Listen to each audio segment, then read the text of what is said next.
मेरा नाम है विकास सिंह और स्वागत है आपका विकास लॉजिस्टिक्स क्लास में। तो दोस्तों, आज हम बात करेंगे roles and responsibilities of involve party in logistics.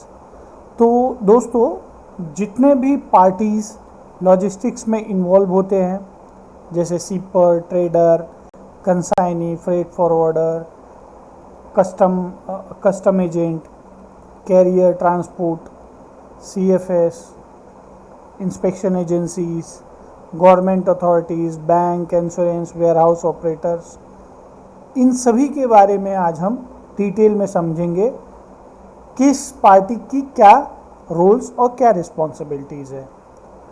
तो चलिए स्टार्ट करते हैं अपना आज का सेशन।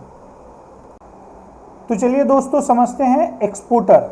एक्सपोर्टर वो कंपनी होती है जो मटेरियल को एक देश से दूसरे देश एक्सपोर्ट करती है, और वो सारे एक्सपोर्ट के रूल्स और रेगुलेशंस को फॉलो करके। अब इनका जो एक्सपोर्टर का जो डॉक्यूमेंट्स होता है, जो रिलीज होता है, वो होता है शिपिंग बिल जब एक्सपोर्ट करते हैं तब, और एक्सपोर्टर डिक्लेरेशन जहाँ पे एक्सपोर्टर का डिटेल्स मेंशन रहता है। अब कौन कौन से पार्टीज हो सकते हैं जो एक्सपोर्टर हो सकते हैं? तो जैसे जो प्रोडक्ट मैन्युफैक्चर कर रहा है वो मैन्युफैक्चरर हो सकता है एक्सपोर्टर, या फिर कोई ऐसी कंपनी जो ट्रेड कर रही हो मटेरियल को एक कंट्री से दूसरे कंट्री, खाली भेज रही हो, वो मटेरियल ले रही हो मैन्युफैक्चरर से, वो खुद प्रोडक्शन नहीं कर रही हो, तो ऐसी कंपनीज भी एक्सपोर्टर हो सकती है। अब चलिए देखते हैं एक्सपोर्टर के इम्पॉर्टेंट रोल क्या होते हैं। सबसे पहले आता है कस्टम क्लियरेंस की रिस्पॉन्सिबिलिटीज़, उसके बाद दूसरा आता है लाइसेंस अरेंज करना, अगर एक्सपोर्ट के लिए कोई लाइसेंस की ज़रूरत है तो। तीसरा जो होता है एक्सपोर्ट की जो ड्यूटीज़ होती हैं उनका पेमेंट करना। तो ये बेसिक रिक्वायरमेंट है एक्सपोर्टर के।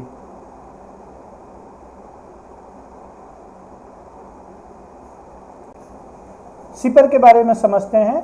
शिपर वो कंपनी होती है जो मटेरियल को शिप करती है, भेजती है एक कंट्री से दूसरे कंट्री में। इसमें जो शिपर का जो रोल होता है वो मेनली बिल ऑफ लैडिंग में होता है, जहाँ पे मटेरियल जैसे मूव हो रहा है थ्रू द शिपिंग लाइन, तो वो एक डॉक्यूमेंट रिलीज करते हैं जिनको बोलते हैं बिल ऑफ लैडिंग।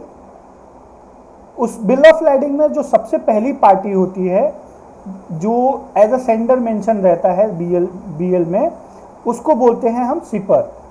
ठीक है, तो अब दोस्तों समझते हैं शिपर कौन कौन सी पार्टी हो सकती है। तो जैसे जो मैन्युफैक्चर कर रहा हो सकता है वो खुद मटेरियल शिप कर रहा हो, भेज रहा हो, तो वो हो सकता है शिपर। एक्सपोर्टर हो सकता है शिपर, एक्सपोर्टर का नाम भी शिपर में आ सकता है। कई बार हमने दोस्तों देखा है कि फ्रेट फॉरवर्डर भी मेंशन रहते हैं एज अ शिपर, जहाँ पे कोई कंपनी या जैसे एक्सपोर्टर या मैन्युफैक्चरर उतने स्ट्रांग नहीं है कस्टम क्लियरेंस और बाकी के अथॉरिटी कंप्लीट करने में, तो वहाँ पे ट्रेडर फ्रेट फॉरवर्डर भी जो है आपको शिपर में दिखेंगे। अब इनका जो मेन रोल क्या होता है, जो मटेरियल कार्गो की मूवमेंट होती है वो सारी रिस्पॉन्सिबिलिटी उनकी रहती है। मटेरियल को लोड कराना, शिप करना, ये रिस्पॉन्सिबिलिटी जो होती है ये शिपर की होती है। अगला है दोस्तों कंसाइनी और इंपोर्टर। कंसाइनी और इंपोर्टर दोस्तों दोनों एक ही पार्टी होती हैं। जनरली कंसाइनी या इंपोर्टर उस कंपनी को बोलते हैं जो कंपनी डेस्टिनेशन पर गुड्स को रिसीव करता है। ठीक है, जो लीगली कस्टम क्लियरेंस कराएगा अपने नाम पे, उसके नाम पे होगा सारा कुछ डॉक्यूमेंटेशन, जो क्लियरेंस होगा डेस्टिनेशन पे वो कंसाइनी या इंपोर्टर के नाम पे होगा। अब चलिए दोस्तों समझते हैं कंसाइनी की रिस्पॉन्सिबिलिटीज़ क्या क्या होती हैं। जैसे कस्टम ब्रोकर के साथ मिलकर इंपोर्ट कस्टम क्लियरेंस का अरेंजमेंट कराना, उसके बाद इंपोर्ट ड्यूटी, टैक्सेस और जो भी अदर चार्जेस है उनका पेमेंट करना, पोर्ट से वेयरहाउस तक फाइनल डिलीवरी इंश्योर कराना, जब माल रिसीव हो जाता है तो उसकी इंस्पेक्शन करना कि क्या गुड्स जो ऑर्डर हुए थे उसी के हिसाब से आया है या कुछ कम या ज़्यादा या कोई डैमेज या शॉर्टेज हुआ है। ठीक है, तो अगर ऐसे केस रहते हैं दोस्तों तो उस केस में डिस्प्यूट रेज किया जाता है सप्लायर्स के साथ या इंश्योरेंस कंपनी के साथ कि हमें डैमेज मिला है या शॉर्टेज मिला है।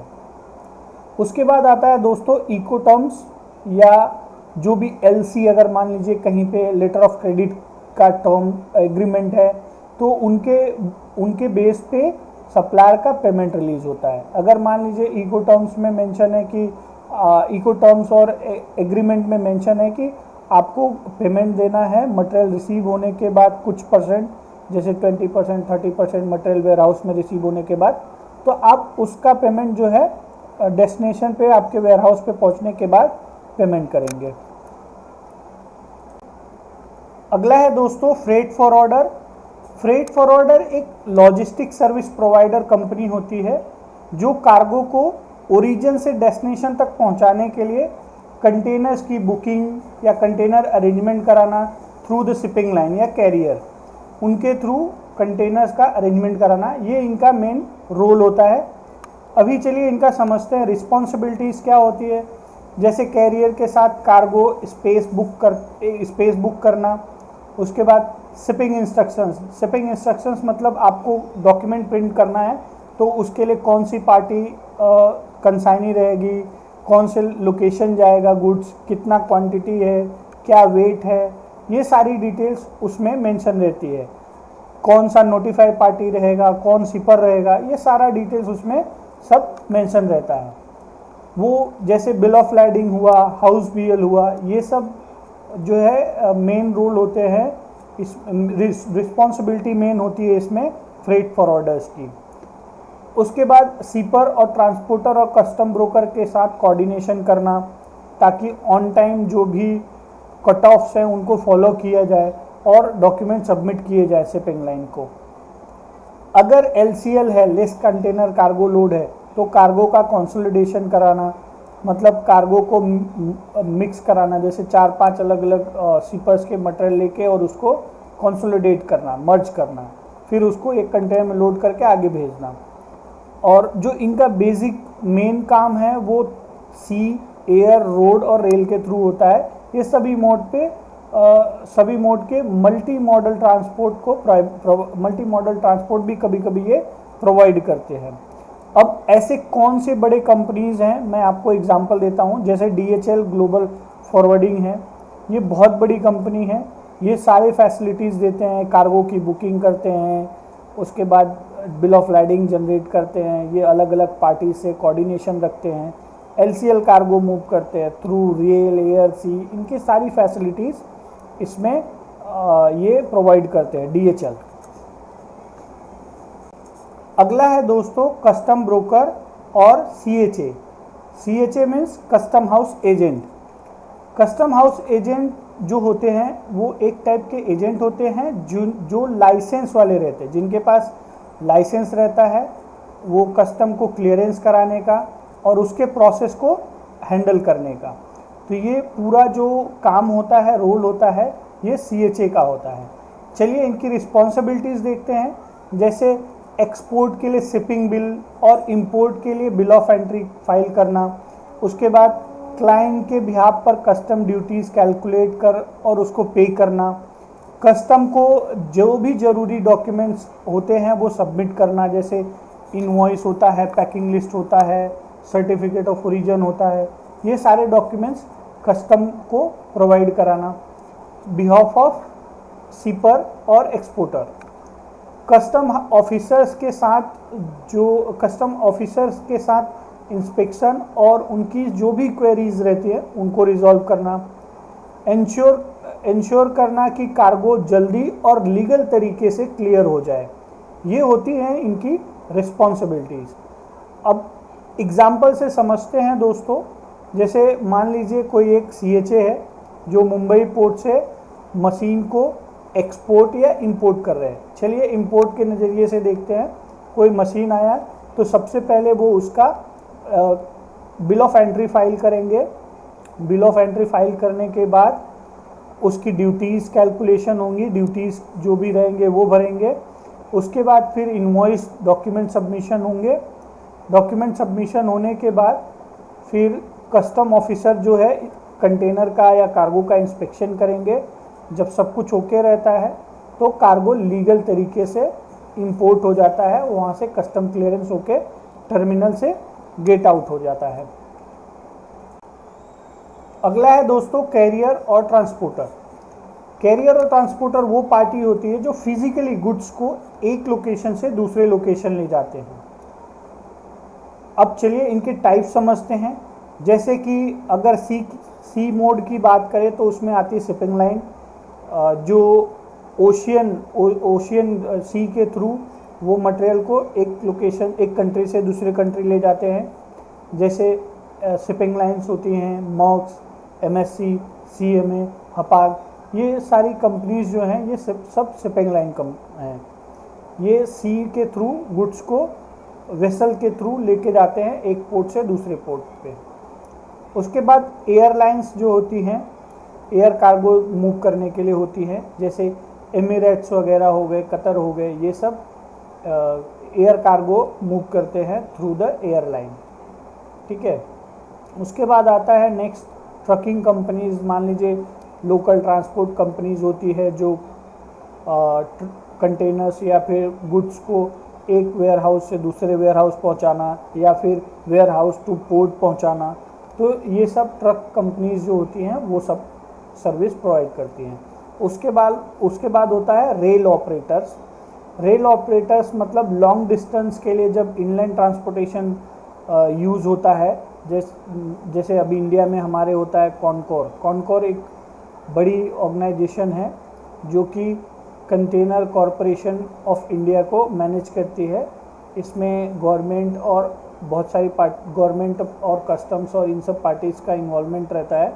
तो इसके बारे में दोस्तों हम डिटेल में बात करेंगे नेक्स्ट वीडियो में, जब मैं इसके ऊपर CFS, ICD और पोर्ट के ऊपर वीडियो बनाऊंगा तो मैं आपको कॉनकर के बारे में डिटेल आइडिया दूंगा। चलिए अब समझते हैं रिस्पॉन्सिबिलिटीज़ क्या क्या होती हैं कैरियर की। तो कार्गो को ओरिजिन पोर्ट से डेस्टिनेशन पोर्ट तक पहुंचाना। ठीक है। ट्रांसपोर्ट डॉक्यूमेंट्स जो भी इशू होते हैं उनको, जैसे एयरवे बिल या बिल ऑफ लाइडिंग, इन सबको इशू करना। ट्रैकिंग सर्विस प्रोवाइड करना, जैसे कार्गो की सही लोकेशन, सही पॉइंट पता चल सके कि कौन से पॉइंट पे अभी पहुंचा है, कौन से लोकेशन पे पहुंचा है और कब फाइनल डेस्टिनेशन पे वो कार्गो पहुंचेगा।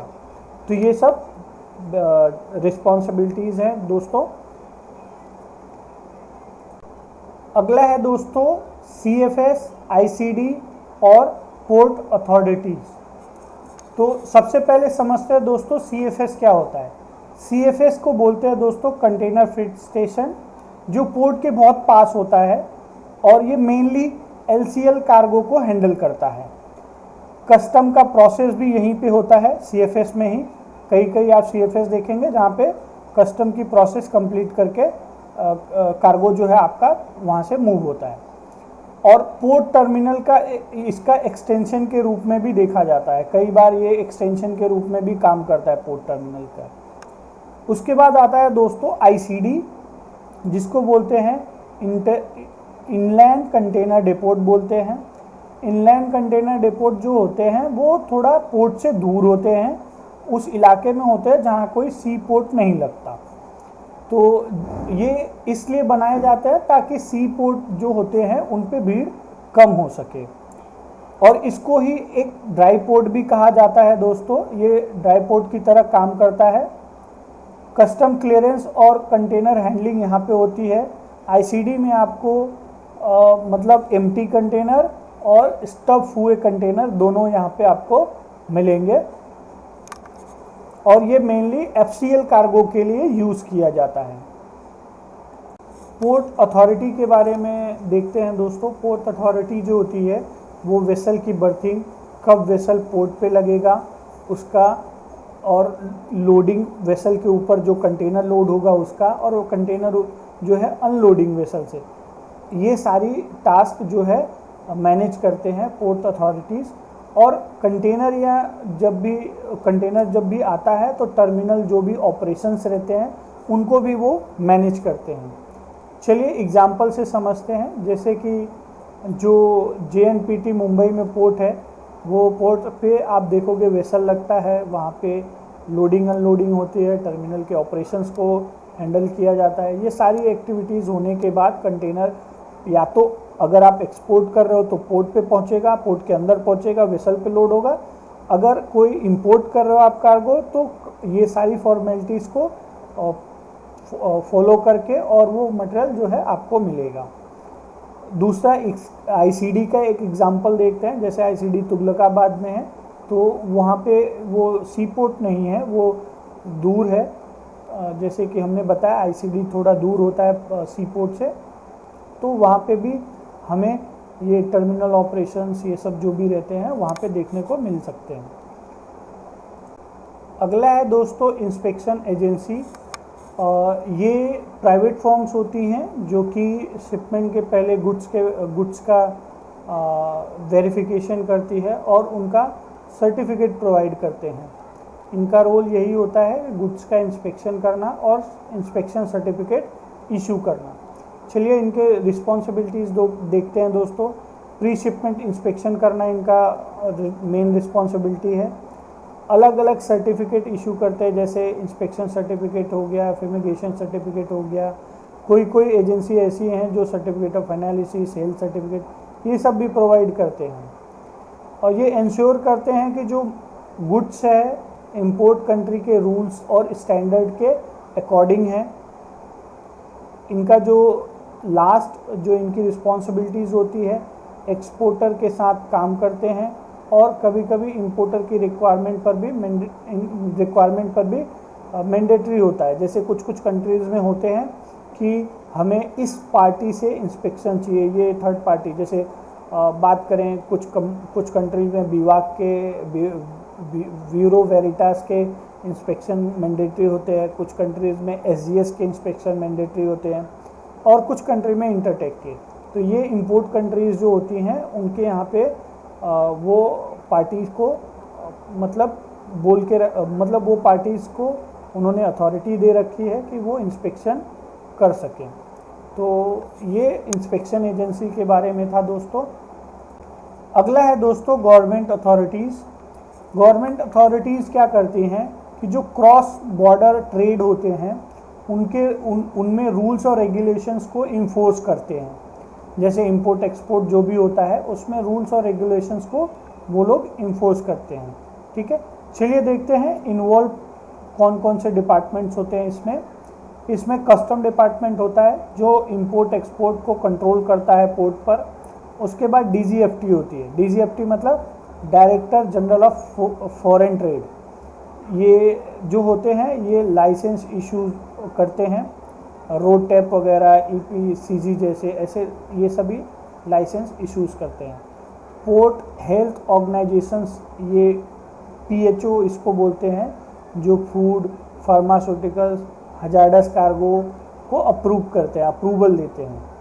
उसके बाद ड्रग कंट्रोलर और प्लांट क्वारंटाइन जो होते हैं, ये एक डिपार्टमेंट होती है जहाँ पे स्पेसिफिक गुड लाइक जैसे मेडिसिन जा रहे हैं या कोई प्लांट से रिलेटेड कोई भी चीज़ जा रही है, उसका क्लियरेंस की रिस्पॉन्सिबल होते हैं ये पार्टीज़। अब चलिए दोस्तों समझते हैं जो गवर्नमेंट अथॉरिटीज़ होते हैं उनके मेन रिस्पॉन्सिबिलिटी। जो भी ज़रूरी परमिट रहते हैं उनको इशू करना, लीगल कंट्रोल और सेफ्टी नॉर्म्स को इम्प्लीमेंट करना, इनलीगल ट्रेड और डंपिंग को प्रिवेंट करना। तो ये सभी इनके रिस्पॉन्सिबिलिटीज़ होते हैं दोस्तों। अगला है दोस्तों बैंक। यहाँ पे दो बैंक इन्वॉल्व रहती है। जैसे एक होती है रिमिटिंग और दूसरा होता है रिसीविंग। रिमिटिंग मतलब वो बैंक जो पेमेंट करेगी सीपर के बैंक को। रिमिटिंग बैंक मतलब कंसाइनी की बैंक होती है जहाँ से फंड ट्रांसफ़र होगा सीपर के बैंक को जो रिसीव करेगा। ठीक है दोस्तों, तो इनका मेन काम यही होता है कि जो फंड या पेमेंट होता है इंटरनेशनल ट्रेड में उसको फैसिलिटेट करते हैं, ये मतलब फंड को ट्रांसफ़र करते हैं। आइए इनकी रिस्पॉन्सिबिलिटीज़ को समझते हैं। लेटर ऑफ इशू, जो लेटर ऑफ क्रेडिट होता है उसको इशू करते हैं, उसकी जितनी भी प्रोसेस होती है उसको ये हैंडल करते हैं। बिल ऑफ एक्सचेंज या जिसको हम बोलते हैं डॉक्यूमेंट्स अगेंस्ट पेमेंट, ऐसे केसेस को वो डील करते हैं। ठीक है। Documents of payment, documents against payment को हम डीपीबी बोलते हैं। उसके बाद जो अगला आता है दोस्तों, एक्सपोर्ट डॉक्यूमेंट जो भी होते हैं बैंक की रूल्स और रेगुलेशंस के हिसाब से हैं, बैंक के सारे ऑब्लिगेशंस को वो फॉलो कर रहे हैं, तो उसके हिसाब से वो वेरीफाई करते हैं और फिर पेमेंट को रिलीज़ करते हैं। फॉरेन एक्सचेंज जो रिमिटेंस होते हैं, जैसे इंटरनेशनल पेमेंट ट्रांसफ़र होता है, उसके प्रोसेस को कंप्लीट करते हैं। ये एग्जांपल से समझते हैं दोस्तों, जैसे कि एक एक्सपोर्टर इंडिया में अपने एलसी डॉक्यूमेंट्स एचडीएफसी बैंक को सबमिट करता है, तो उसके बाद उसको उसका पेमेंट मिलता है अगर सब कुछ सेटिस्फैक्ट्री रहेगा तो। अगला है दोस्तों इंश्योरेंस कंपनी।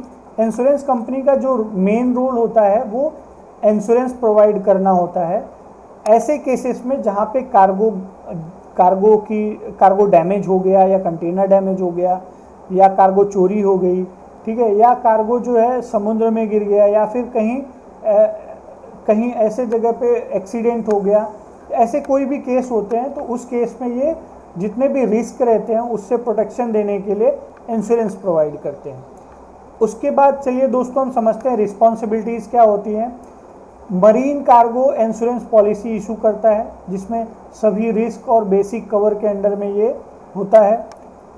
अगला है दोस्तों, अगर ट्रांजिट टाइम के दौरान कोई कोई डैमेज या लॉस होता है, तो उसमें जो भी इनके डैमेज और लॉस हुए हैं उसके क्लेम का पेमेंट करते हैं।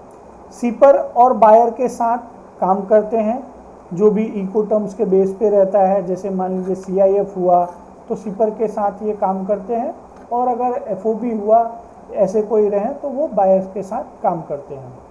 एग्जाम्पल से समझते हैं दोस्तों, मान लीजिए कोई इंश्योरेंस कंपनी जैसे आईसीआईसीआई लोम्बार्ड, ये सीआईएफ टर्म के अंदर शिपमेंट को इंश्योर करता है।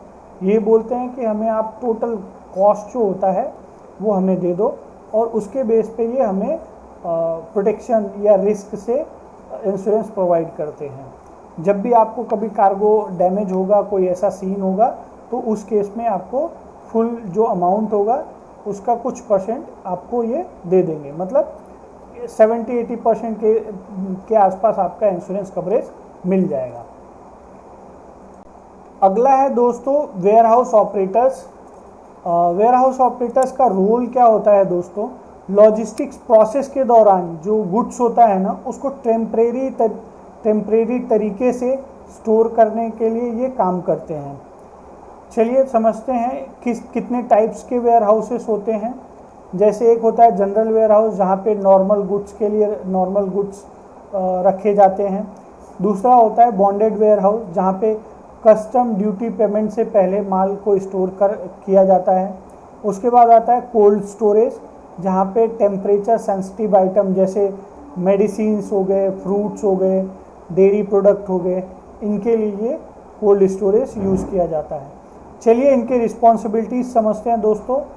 इन्वेंट्री का प्रॉपर मैनेजमेंट, ई कॉमर्स के लिए फुलफिलमेंट और पैकेजिंग सर्विस, जो लोड कंसोलिडेशन होता है, मतलब माल को अलग अलग सीपर्स को लेके ग्रुपिंग करना, वो टाइमली डिस्पैच करना, ये सारी रिस्पॉन्सिबिलिटी वेयर हाउस ऑपरेटर्स की होती हैं दोस्तों।